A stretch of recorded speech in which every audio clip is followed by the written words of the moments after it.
Hello everybody, bonsoir mes frères et mes sœurs, j'espère que vous allez bien. Moi, je me porte bien par la grâce de Dieu. Je suis en route pour l'église, je pense que vous vous en doutez. Je suis en route pour l'église et ma chair est affaiblie parce que j'ai travaillé toute la journée et j'ai pas mal en ce moment, mais mon esprit est alerte. Mon esprit est vivifié parce qu'il sait qu'il va encore se renforcer et que du coup ça aura un effet également positif, très positif même sur ma chair.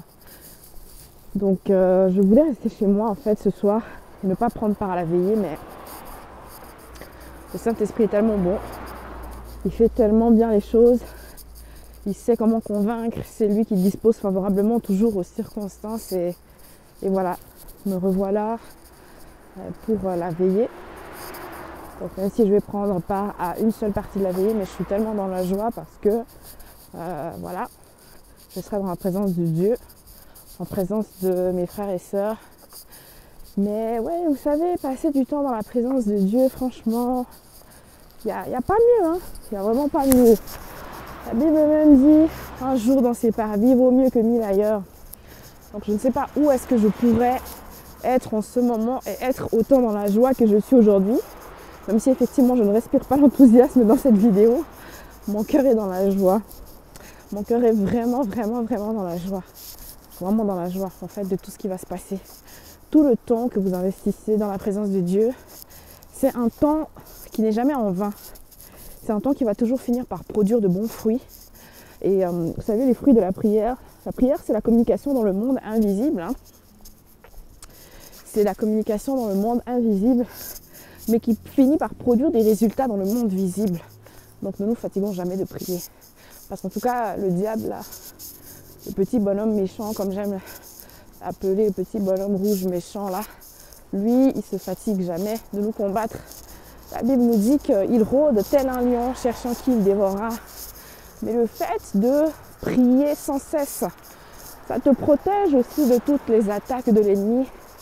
Ça protège ta maison également. Ça protège tout ce qui est à toi en fait. Parce que tu abandonnes tout entre les mains du Seigneur. Vous savez même ce chant qui dit « Oui, prends tout Seigneur. Oui, prends tout Seigneur. Entre tes mains, j'abandonne tout avec bonheur. » C'est cette attitude-là en fait que tu dois avoir quand tu es dans la présence de Dieu. C'est de tout abandonner en fait. Et de tout abandonner avec bonheur. Parce que tu sais que Dieu, il se charge de tout. C'est lui qui veille sur toutes choses. Et c'est vrai, hein, tout lui appartient, c'est lui le créateur de toutes choses. Donc quand tu pries, quand tu es dans sa présence, il veille sur toi. Il te protège, il s'occupe de tes affaires. Comme moi, j'aime dire souvent, occupe-toi des affaires du royaume et Dieu s'occupera de tes affaires. C'est comme ça. C'est comme ça, tout ce que tu sèmes, tu finiras toujours par le récolter. Même si tu me dis aujourd'hui, oui mais bon moi, ça fait 3 ans, 5 ans, 10 ans que je prie pour mon mari, ça ne change pas. Ça va finir par changer. Toutes les semences, mais je dis bien toutes, les semences que tu es en train de semer actuellement, tu vas finir par les moissonner. Tu finiras par les moissonner sur cette terre-là. Je ne suis pas en train de te dire que tu vas les moissonner quand Jésus reviendra et tout ça. Tu vas finir par les moissonner. Tu dois faire preuve d'assiduité. Tu dois faire preuve de persévérance et tu dois faire preuve de conviction. Tu dois y croire en fait, tu dois être convaincu. Et si tu es sincère dans ta marche avec Dieu, si tu ne mènes pas de double vie, mais mon frère, ma soeur, ça va venir. Ta délivrance is in the way, is on the way. Elle est en chemin, it's in process. You have to trust the process. Tu dois faire confiance au processus. Tu dois avoir foi en Dieu. Tu dois avoir foi en Dieu parce qu'il va agir et ta situation va forcément changer. C'est lui qui change les situations, c'est lui qui transforme. En fait, lui, c'est pas qu'il t'aide un peu, qu'il te soutient un peu. C'est qu'en fait, lui, il prend une chose, il la retourne complètement, il la chamboule, il change complètement les situations. En fait, c'est celui qui est capable d'inverser les situations. C'est celui qui a fait en sorte que, au travers de la prière de son serviteur, Élie, il n'a pas plu pendant 3 ans. Donc c'est le Dieu de miracles. Il faut y croire. Il faut toujours se dire que les histoires qu'on lit dans la Bible ne sont pas juste des histoires, des fables, des contes pour les enfants. C'est pas Peppa Pig, c'est pas des faux trucs, c'est des vraies choses qui sont arrivées. Et le même Dieu qui était capable de faire ces choses-là à l'époque, en fait, il est capable de continuer de les faire aujourd'hui. Donc en fait, c'est le même hier, aujourd'hui et pour l'éternité. Mais si tu n'y crois pas, eh ben c'est pour ça que tu ne vois pas. Mais la Bible déclare que si tu crois, tu verras la gloire de Dieu. Donc laisse que les gens se moquent de toi. Laisse que les gens parlent bizarrement de toi quand ils te voient. Laisse que les gens changent de trottoir même quand ils te voient. Laisse que les gens te traitent de fou. Mais moi je dis que si tu crois, tu verras la gloire de Dieu. Et que si tu es sérieux dans ta marche avec Christ, tu feras des exploits. Tu marcheras de victoire en victoire.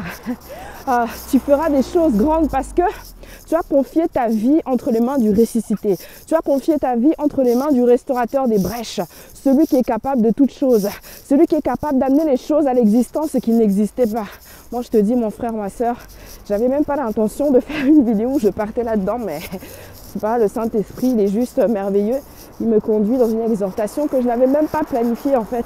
Moi, je voulais juste encourager les gens à prier et je voulais juste encourager les personnes à venir à la veillée. Nous avons la veillée à partir de 22 h. Nous sommes là jusqu'au petit matin avec le bishop Kabeya. Nous sommes bénis par ses enseignements.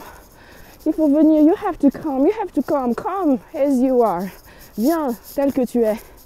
Le Seigneur a besoin de toi. Vous savez, la moisson est grande, mais il y a peu d'ouvriers. Venez et priez sans cesse. Priez sans cesse. Priez sans cesse. Nous ne savons pas l'heure ni le jour où l'époux reviendra pour rechercher son épouse. Et prions sans cesse lorsque l'époux reviendra, qu'il nous trouve dans une attitude de prière, qu'il nous trouve toujours dans sa présence. C'est sa présence dans laquelle on va vivre pour l'éternité. Donc ayons déjà cette habitude de cultiver sa présence au quotidien.